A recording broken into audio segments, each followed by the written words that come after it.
Bienvenue dans l'entretien de l'intelligence économique, l'émission consacrée aux acteurs de la mondialisation. Dans l'intelligence économique, tout commence souvent avec elle. Elle, c'est la veille. C'est la mère de toutes les batailles économiques. À l'ère digitale, on ne compte plus les outils informatiques qui permettent de scanner l'environnement concurrentiel. Quel logiciel de veille choisir ?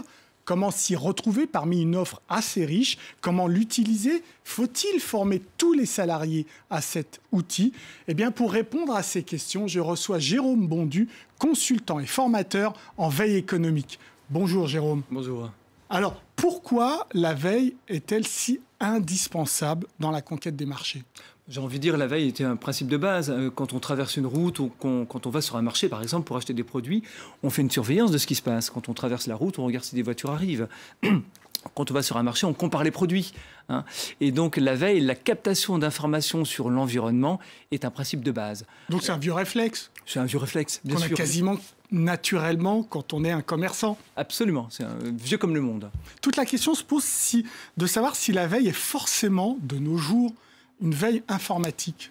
Alors, bien sûr que non, la veille informatique est importante, mais ça n'est qu'un des éléments de la structure d'intelligence économique qu'on peut mettre en place dans une organisation. Il y en a deux autres, qui est la composante humaine et la composante organisationnelle. Alors, c'est vrai qu'avec le développement numérique, la veille informatique tire un petit peu le concept, mais il ne faut pas oublier les deux autres. Alors, vous êtes consultant, donc vous voyez auprès des entrepreneurs, des directeurs de services, ils ont tendance à oublier ces deux autres aspects que vous signaliez? Absolument, absolument. C'est vraiment une tendance forte. Ils considèrent même que l'installation, la mise en place d'une dynamique de veille passe forcément par l'outil. C'est une erreur, on peut très bien s'en passer. Et il y a des entreprises qui ont mis en place des dynamiques de veille uniquement sur le réseau humain et la bonne organisation pour la bonne remontée des informations de la part des commerciaux, de la part des communicants, de la part de ceux qui s'occupent de la recherche et développement. Et ça marche très très bien. Alors pour autant, je l'ai dit, il y a de nombreux outils informatiques qui permettent une veille. Alors d'abord, il y en a des gratuits. D'après vous, est-ce suffisant après tout? Tout dépend de la taille de la structure. J'ai envie de dire que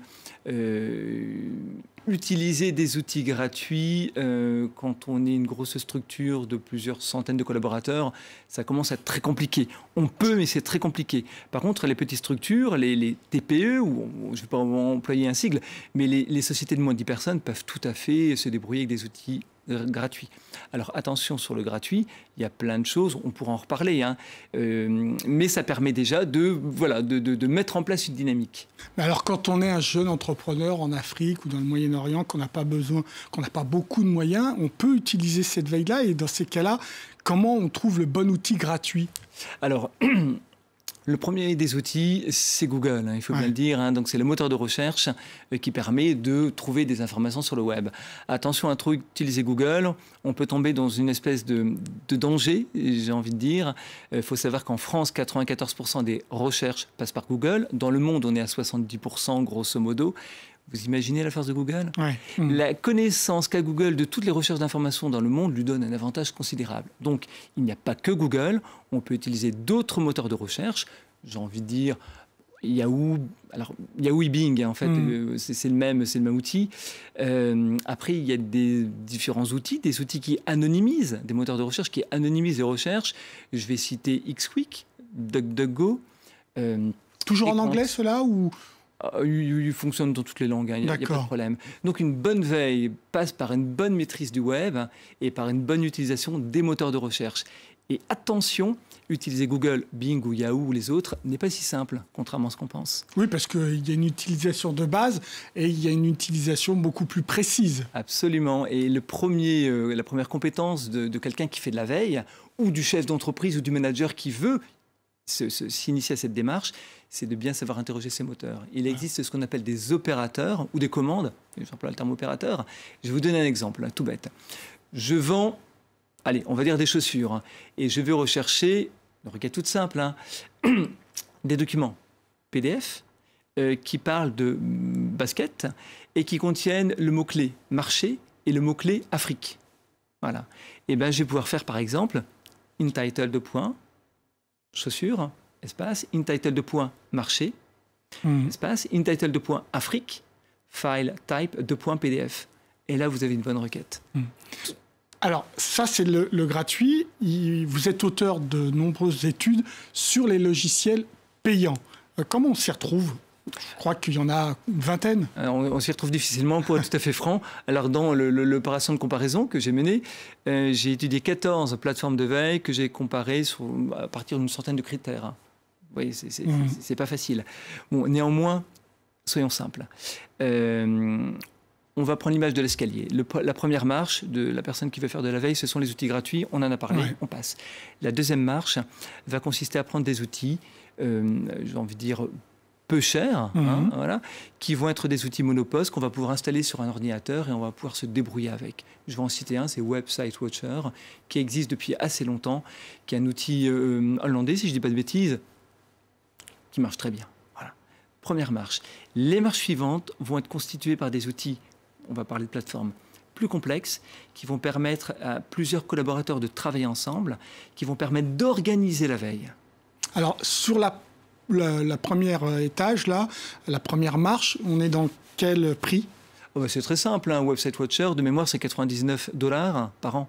Ah oui. Et donc, les escaliers supérieurs ? Alors, les escaliers supérieurs, je vais pas aller trop loin dans le détail, mais on peut aller jusqu'à 80 000 € d'abonnement annuel, voire pour les très grosses sociétés, mais là on parle de mammouth, 300 000 €, soyons fous. Et comment on choisit justement ces logiciels qui coûtent si cher ? Après tout, est-ce qu'ils ne font pas tous la même chose ? Alors, de loin, on peut avoir l'impression qu'ils font toutes la même chose. Mais est-ce que vous pourriez comparer une 2 chevaux et une Mercedes ou une Rolls-Royce ? A priori, c'est un moteur, c'est à 4 roues, c'est un volant. Donc elles font la même chose. Elles vous transportent d'un point A à un point B. D'accord ? Bon, en réalité, voilà, on sait très bien que ces voitures n'ont pas du tout la même fonctionnalité, le même coût et le même mode de conduite. Les plateformes de veille, c'est la même chose. Alors, comment on les choisit ? Parce que c'est votre question. Comment on les choisit ? On regarde d'abord ses besoins en interne. De quel type d'information on a besoin ? Est-ce que c'est une information liée à son pays ou à son continent ou au monde ? Voilà. Combien de personnes en ont besoin ? Est-ce que c'est simplement le directeur général ou est-ce qu'il faut arroser, j'ai envie de dire, en pluie fine, 100, 200, 500, 5000 collaborateurs ? Quel budget on a ? Enfin, et avec ces 3 questions, on peut commencer à creuser. Est-ce que les utilisateurs de ces logiciels savent toujours d'entrée ce qu'il faut aller chercher ? Alors non, c'est un processus itératif. Désolé pour le gros mot, mais en gros, c'est un processus qui s'améliore en marchant. Et c'est un petit peu quand on va aller d'un point A à un point B, alors qu'on a une carte et pas de GPS, j'ai envie de dire. On avance, on suit une route, on peut se tromper, on en prend une autre et on avance. C'est exactement la même chose. Alors généralement quand même, quand on utilise une plateforme de veille, il y a une grosse réflexion en amont, il y a une analyse des besoins qui va permettre de définir des axes de veille, veille commerciale, veille concurrentielle, veille marketing, veille juridique, veille R&D. Veille scientifique, technologique, etc. Absolument. À partir du moment où on a les axes de veille, on va repérer des sources. Ça va être tel site. On va aussi détecter des mots-clés, le mot-clé basket, le mot-clé marché, le mot-clé Afrique, pour reprendre mon exemple de tout à l'heure. Et là, on va faire le paramétrage. Ensuite, on va lancer une phase de test. On va commencer à alimenter quelques collaborateurs, pas tous, mais qui vont pouvoir faire un retour critique en disant ça c'est bien, ça c'est pas bien. Et ensuite, on va améliorer le paramétrage et on va alimenter de plus en plus de collaborateurs dans la structure. Alors, on est beaucoup regardé par nos amis africains. Là-bas, l'information n'est pas facilement trouvable. On n'y arrive pas, on n'a pas accès d'un point de vue numérique. Est-ce que ça sert à quelque chose de faire de la veille avec des outils numériques en Afrique ? Alors, 2 réponses. Tout dépend du marché. Alors, la première partie de la réponse, c'est a priori, un outil informatique est toujours utile parce qu'on rentre dans la 5e révolution informationnelle. Après le langage, l'écriture, l'imprimerie, radio, télévision, téléphone, télégraphe, nous sommes dans la 5e révolution informationnelle et tout va changer, tout commence à changer et ça va aller en s'amplifiant. Donc j'ai envie de dire oui. Maintenant, même sur le continent africain. Bien sûr, absolument. Et d'ailleurs, j'ai fait une formation il n'y a pas si longtemps au Maroc sur la veille sur le marché africain. Donc oui, absolument. Maintenant, 2e élément de réponse, on peut commencer pas petit parce que c'est dévalorisant, mais on peut commencer pas à pas. Et on peut commencer par bien gérer ses réseaux amicaux, professionnels, pour obtenir de l'information issue du bouche à oreille, pour prendre des bonnes décisions. Après, on va passer à la première marche, une bonne utilisation des moteurs de recherche gratuits. et puis la deuxième avec les outils premier prix, et puis éventuellement avec l'augmentation de la taille de la société aux outils payants et aux plateformes de veille. Qu'est-ce que vous conseillez en général, de former tous les collaborateurs ou uniquement une certaine couche? Alors, là encore, deux éléments de réponse. Premier élément de réponse, tout collaborateur dans les organisations, dans les entreprises, quelle que soit la taille, ont vocation à ramener de l'information. Donc oui, il faut former tout le monde, mais pas au même niveau.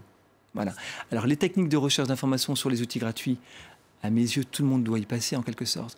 Vous ne pouvez pas imaginer le levier de productivité qu'il y a à former l'ensemble des collaborateurs d'une société. Et deuxième élément de réponse, seulement un petit groupe de personnes, ceux qui auront une fonction particulière de veille, seront formés à ces plateformes. Donc tout le monde pour une formation de base et un petit groupe de collaborateurs pour les outils particuliers de veille qui seront installés peut-être dans un deuxième ou un troisième temps. Est-ce que vous êtes entendu sur cette stratégie, ces propositions que vous faites aux entreprises ou pas? Eh bien non. Figurez-vous. Oui. Vous semblez pas étonné. Hein?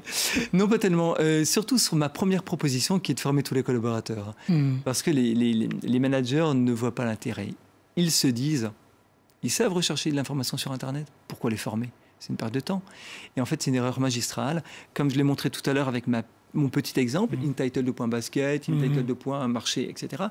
Une bonne requête, une bonne recherche d'informations sur un moteur de recherche demande une formation. Et ce que j'ai dit là avec ma petite requête, c'est 1% de ce qu'il faut savoir pour bien se débrouiller sur le web.